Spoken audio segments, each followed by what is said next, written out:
उरी आतंकी हमले के बाद 28 सितंबर 2016 को दुनिया का आधा हिस्सा सो रहा था और भारतीय सेना की स्पेशल फोर्स पाकिस्तान के नापाक मंसूबों का मुंह तोड़ जवाब दे रही थी। भारतीय कमांडोज ने पाकिस्तान के कब्जे वाले कश्मीर में घुसकर आतंकियों के लॉन्च पैड्स पर हमला कर उन्हें तबाह कर दिया। पीएम नरेंद्र मोदी के कार्यकाल के 5 सबसे बड़े असंभव कार्य जो उन्होंने संभव कर दिखाए। भारत के मौजूदा प्रधानमंत्री नरेंद्र मोदी का जन्म 17 सितंबर 1950 को हुआ था। वे 2014 में पहली बार प्रधानमंत्री बने थे।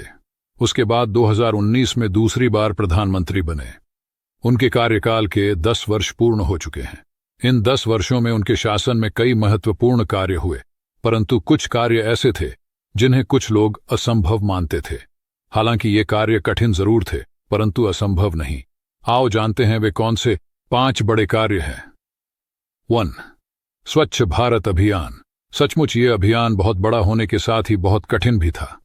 जनभागीदारी के बगैर यह संभव नहीं हो सकता था, परंतु पीएम मोदी के जादुई व्यक्तित्व के चलते लोगों ने उनका साथ दिया और आज भारत के हर गांव में शौचालय है और अब हर शहर, गांव, गली और चौराहे हमें स्वच्छ नजर आते हैं। मोदी जी ने अपने पहले कार्यकाल की शुरुआत में ही यह जिम्मा उठाया था और आज संपूर्ण भारत स्वच्छ हो चुका है। 2. जम्मू और कश्मीर से अनुच्छेद 370 का खात्मा। जम्मू और कश्मीर की जनता 70 साल से धारा 370 की जंजीरों में जकड़ी हुई थी। 5 अगस्त 2019 को मोदी सरकार ने कश्मीर को अनुच्छेद 370 से मुक्ति दे दी। इसी के साथ लद्दाख को एक अलग केंद्र शासित राज्य घोषित किया गया।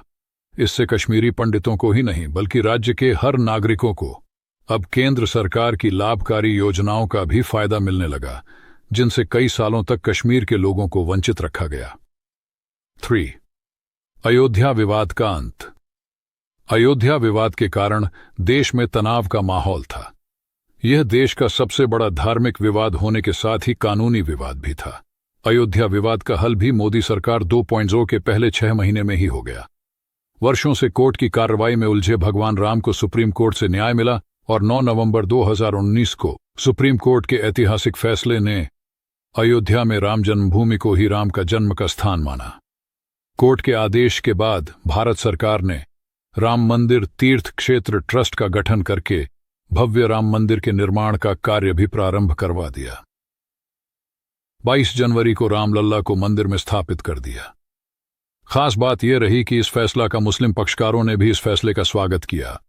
उन्हें जन्मभूमि से अलग भूमि आवंटित भी कर दी गई। 4. 3 तलाक का खेल खत्म।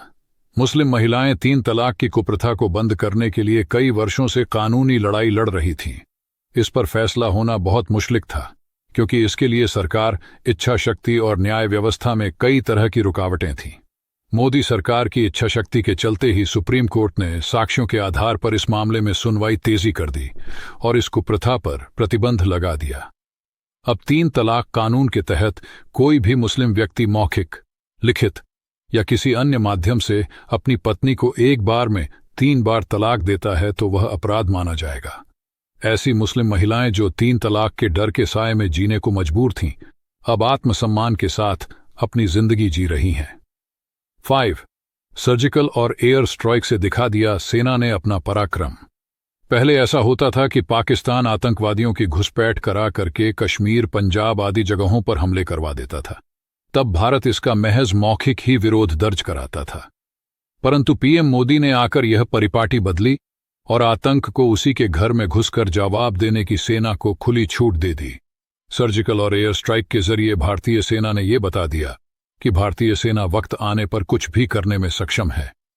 उरी आतंकी हमले के बाद 28 सितंबर 2016 को दुनिया का आधा हिस्सा सो रहा था और भारतीय सेना की स्पेशल फोर्स पाकिस्तान के नापाक मंसूबों का मुंह तोड़ जवाब दे रही थी। भारतीय कमांडोज ने पाकिस्तान के कब्जे वाले कश्मीर में घुसकर आतंकियों के लॉन्च पैड्स पर हमला कर उन्हें तबाह कर दिया। दूसरी बार भारतीय वायुसेना ने 26 फरवरी 2019 को बालाकोट एयर स्ट्राइक से पाकिस्तान को मुंह तोड़ जवाब दिया। भारतीय जवानों ने पाकिस्तान की सीमा में घुसकर आतंकियों के ठिकानों को तबाह कर दिया था। सेना ने पाकिस्तान ही नहीं बल्कि चीन के मुगालते भी दूर कर दिए हैं। डोकलाम विवाद, पैंगोंग झील विवाद और गलवान घाटी में चीन को मुंह की खाना पड़ी है। दोस्तों, अगर आप ऐसे ही और वीडियो में रुचि रखते हो तो हमें फॉलो या सब्सक्राइब जरूर करें।